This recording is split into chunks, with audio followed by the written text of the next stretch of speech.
Nakakain na ba kayo ng ganyan? Ako kasi ngayon lang. Dahil may naglalako nga dito sa amin at bumili ako. For today's video guys, ay gagawa ako ng pansit dagat. Yes guys, pansit dagat daw yan guys. Yan, bumili nga ako dun sa naglalako kasi 20 pesos na naman siya isang balot. Yan, nilagay ko na nga siya sa isang tray para nga malinisan ko pa siya. Mapilian ko pa siya ng mga lumot-lumot. Ayan.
At ito na siya guys, ayan, ready na siyang ilagay dito nga sa hiniwa kong sibuyas, kamatis, tsaka sili.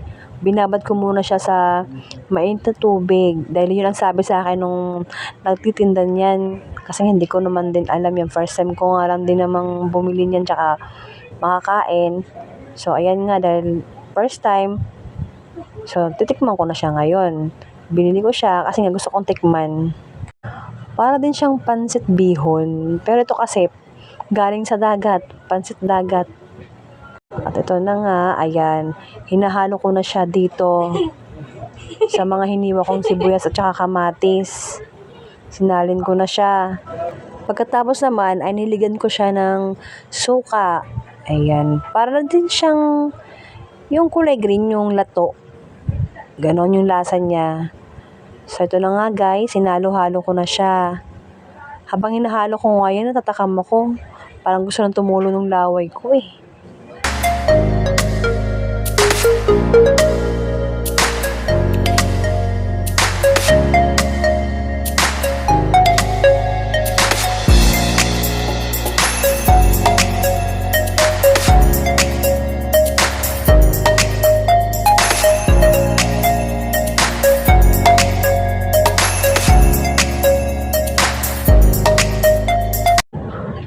Ito na guys, titikman ko na siya.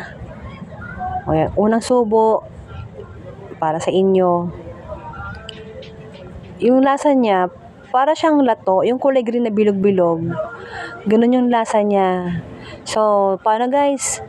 Kakain muna ako. Salamat sa panonood. God bless!